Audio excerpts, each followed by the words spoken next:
j'aimerais faire une vidéo, ça va peut-être être un petit peu moins structuré. Elles sont pas structurées, hein. C'est des réflexions au fil de ma pensée. Mais voilà. Donc, je vais parler un petit peu de ma carrière professionnelle. Malheureusement, j'ai une impression à l'heure actuelle, à 31 ans, d'avoir raté ma carrière professionnelle. Je m'explique. Bah déjà, j'ai été une des fameuses victimes du système d'orientation à la française. En France, on ne sait pas orienter comme il faut un élève, on ne sait pas valoriser la formation professionnelle, parce qu'en effet, on ne peut accéder à la formation professionnelle que dès la seconde, par le lycée professionnel. On n'a pas un quatrième ou une troisième pro, comme dans certains pays, qui peut être très bien, hein, parce que quatrième, troisième pro, quand tu arrives avec le bac, tu as 5 ans de formation professionnelle. Si tu ajoutes des stages, en plus tu as de la pratique, tu peux littéralement former de l'ouvrier d'excellence, chose qu'on ne fait pas aujourd'hui. Donc ouais, moi j'ai été en échec scolaire, je suis parti dans la sécurité, j'ai quitté la sécurité pour après me lancer dans ce rêve de devenir enseignant, rêve après lequel je cours aujourd'hui. Là je me dis qu'une des erreurs que j'ai fait quand j'étais plus jeune, pas d'avoir changé de métier, c'est très bien. Très bien, je ne regrette pas trop cette formation. Ce qui me gêne plus, honnêtement, c'est le fait de me trouver dans un fait où je me dis que peut-être que quitter la sécurité n'a peut-être pas été une si bonne chose que ça.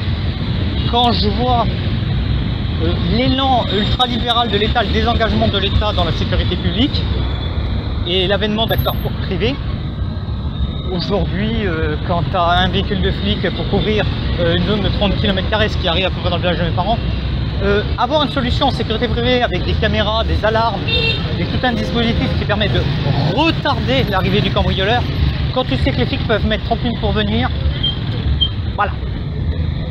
C'est vrai que ce fait de ne pas avoir eu ce capital culturel, cette réflexion à l'époque, ben, m'a un peu coulé.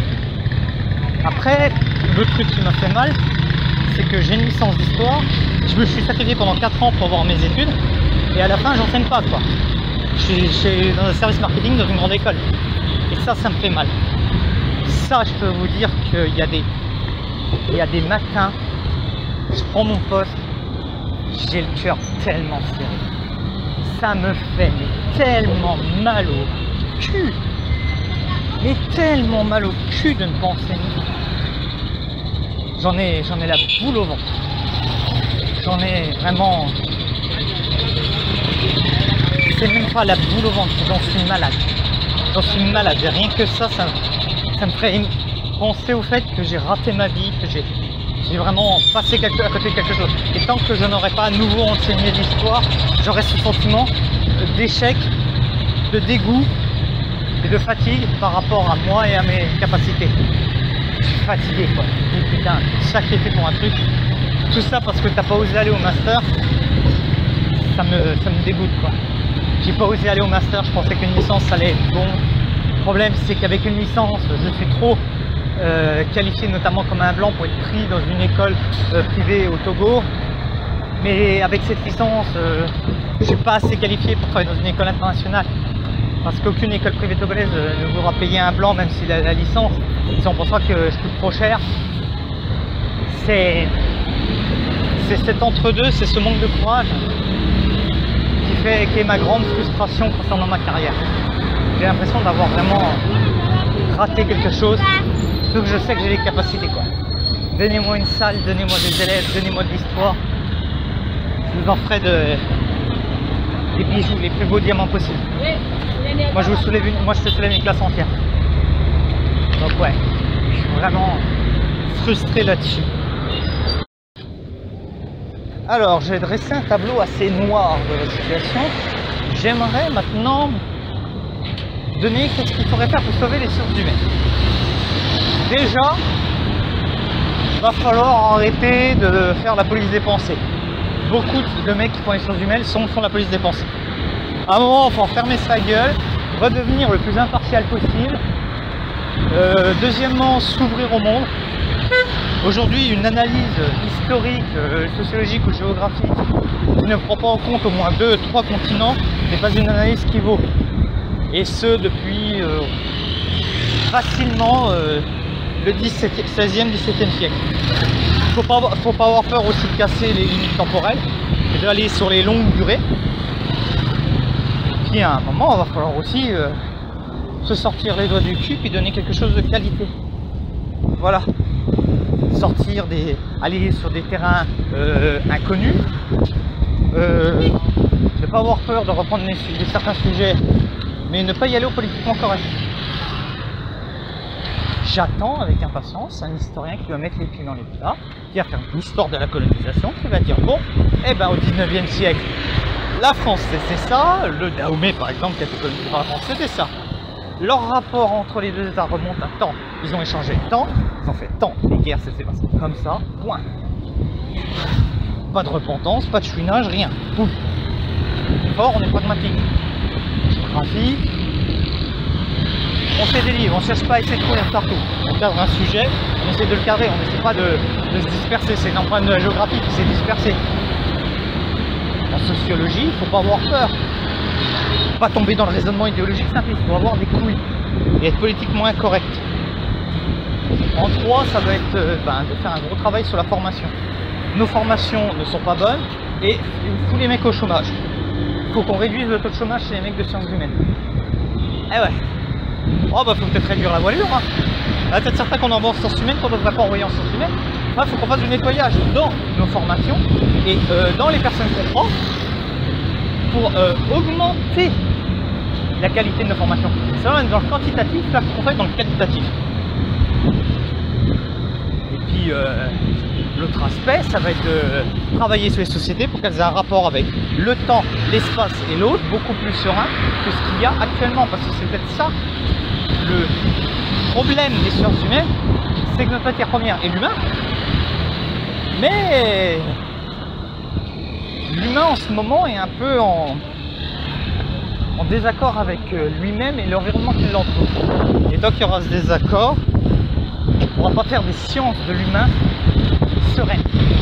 Ce désaccord se poursuit jusque dans nos sciences. Donc voilà. Alors, une petite réflexion si je devais parler à des plus jeunes que moi. Vous savez, je vais avoir 31 ans.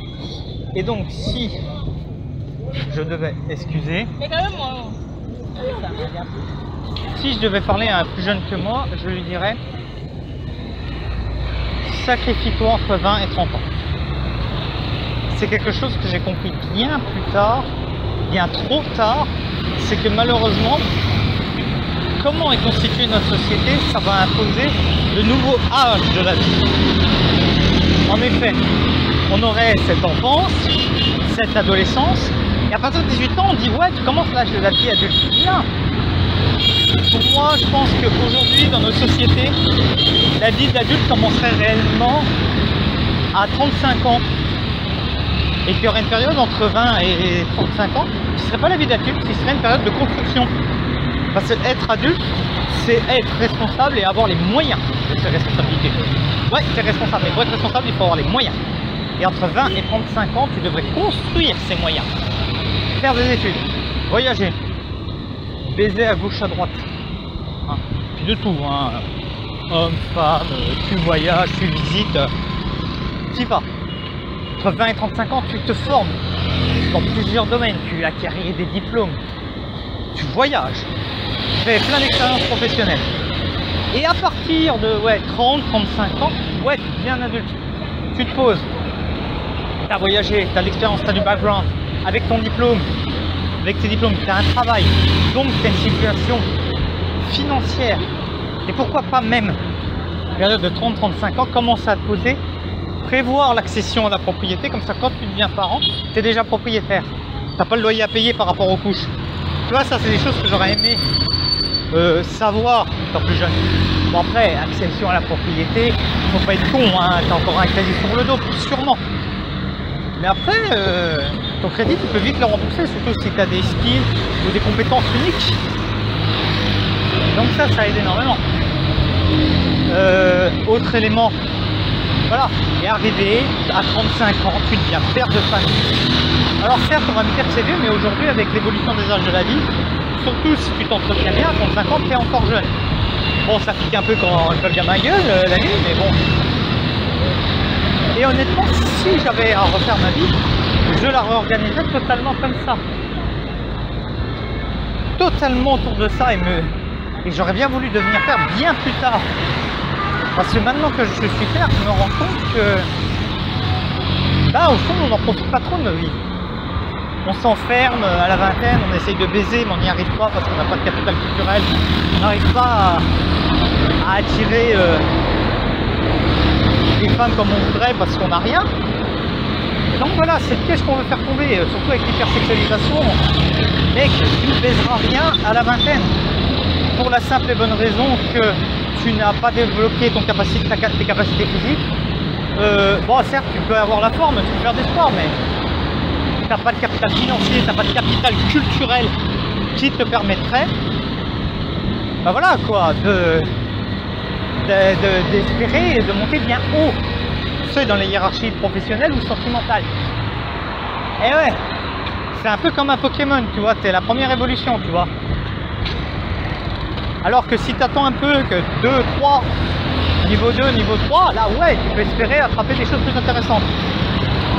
Et c'est ça le truc qu'on met malheureusement dans la tête des jeunes, c'est qu'on leur oublie que vous n'avez aucune valeur sur le marché sentimental, vous n'avez aucune valeur sur le marché du travail. Donc il va falloir la bosser, bouffer un peu de la merde, en profiter un petit peu entre 25 et 30 ans parce que vous avez commencé à être au niveau 2 pour espérer à la trentaine d'avoir une bonne situation au moment où vous déciderez de définitivement vous poser. Je vais vous parler de la crise des sciences humaines. Alors j'avais déjà fait une vidéo qui commence déjà à dater en avril 2021 sur ma chaîne YouTube, mais c'est encore pire, c'est encore plus influencé et je suis même là en train de vous dire que mes sciences sont en train de crever.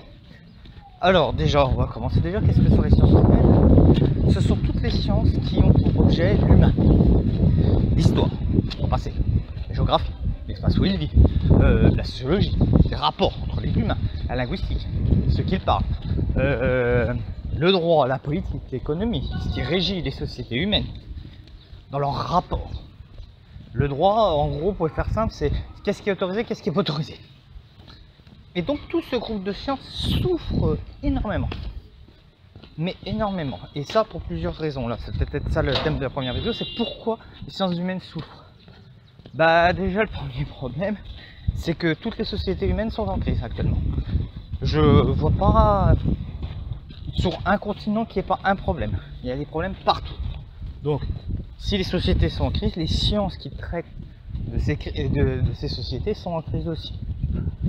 L'affaire des sciences humaines aujourd'hui en Europe, avec toutes les tensions concernant le genre, la race, les problèmes sociaux et tout ça, ça craint. Deuxième point, c'est, et là ça me fait mal de le dire, mais c'est le niveau des gens qui font les sciences humaines. Bon, le connard qui peut faire la blague, il y a moi, oui, bon. Moi je suis pas très connu. Voilà. On n'a plus de grands historiens. On l'a bien vu durant le Covid. Qui est venu faire une historiographie des différentes crises sanitaires? On n'a plus de géographe. On n'a pas de grand géographe qui nous expliquerait, bon, le coronavirus, par exemple, se déploie comme ça, selon les tels milieux, selon tel milieu végétal. On en a eu très peu d'analyses comme ça. La sociologie, j'en parle même plus, c'est devenu tellement politisé, tellement idéologique que ça marche plus. La linguistique peut-être s'en sortirait peut-être un petit peu mieux, mais il y a quand même beaucoup de questions et beaucoup de conneries qui sont dites sur la linguistique et les linguistes ont du mal à se faire entendre. Donc ouais, il y a une question de niveau, on n'a personne. Et on en forme énormément. Pourtant, le nombre de mecs qui font des licences en sciences humaines sont énormes. Mais la majorité finissent soit au chômage, et quantité n'est pas qualité, comme on dit. Et puis, il y a une véritable crise de ces sciences-là. Alors que les sciences dures sont en plein boom, notamment avec l'intelligence artificielle, notamment avec des besoins techniques et appliqués qui sont vraiment présents dans nos sociétés. Aujourd'hui, avoir un truc comme les sciences humaines, quelle utilité, quelle application de la géographie à l'ère du GPS et de Google Maps? Quelle utilité, quelle application de l'histoire dans une société qui vit dans le présent et dans l'instant?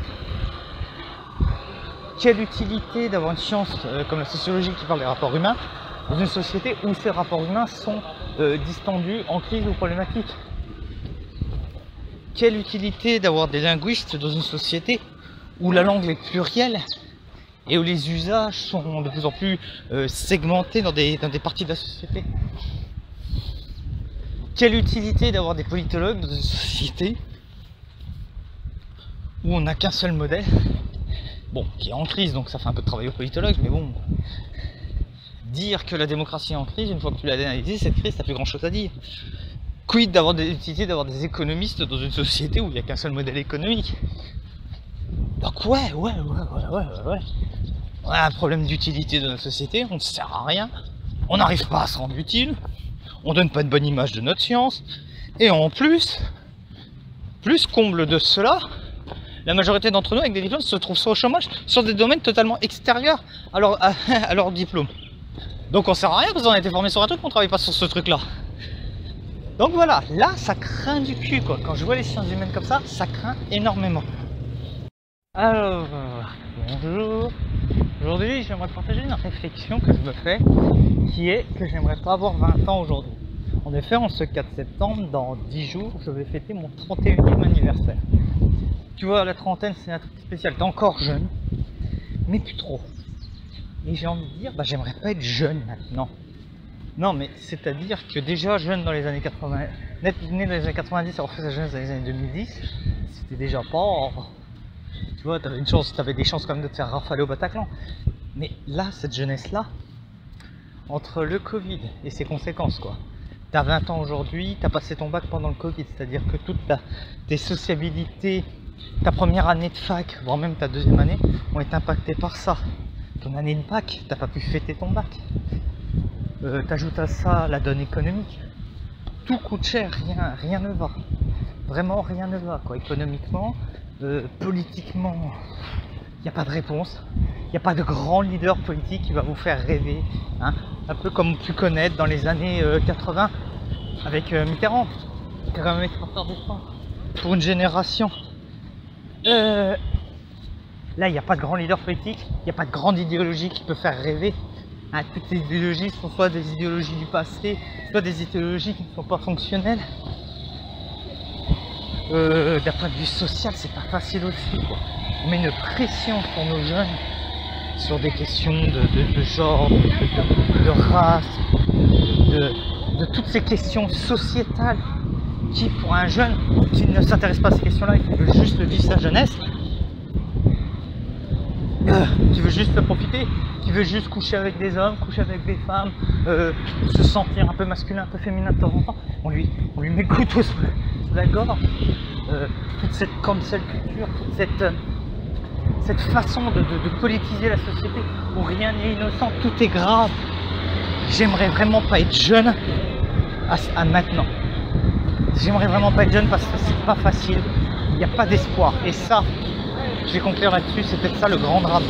Peut-être le grand problème qui nous attend et qui est mondial, c'est que la jeunesse n'a plus d'espoir. Peut-être un petit peu en Afrique, pas le panafricanisme, mais notre jeunesse a perdu l'espoir. Et elle est dans le désespoir. Et le problème, c'est que le désespoir peut faire le lit d'idées plus extrêmes.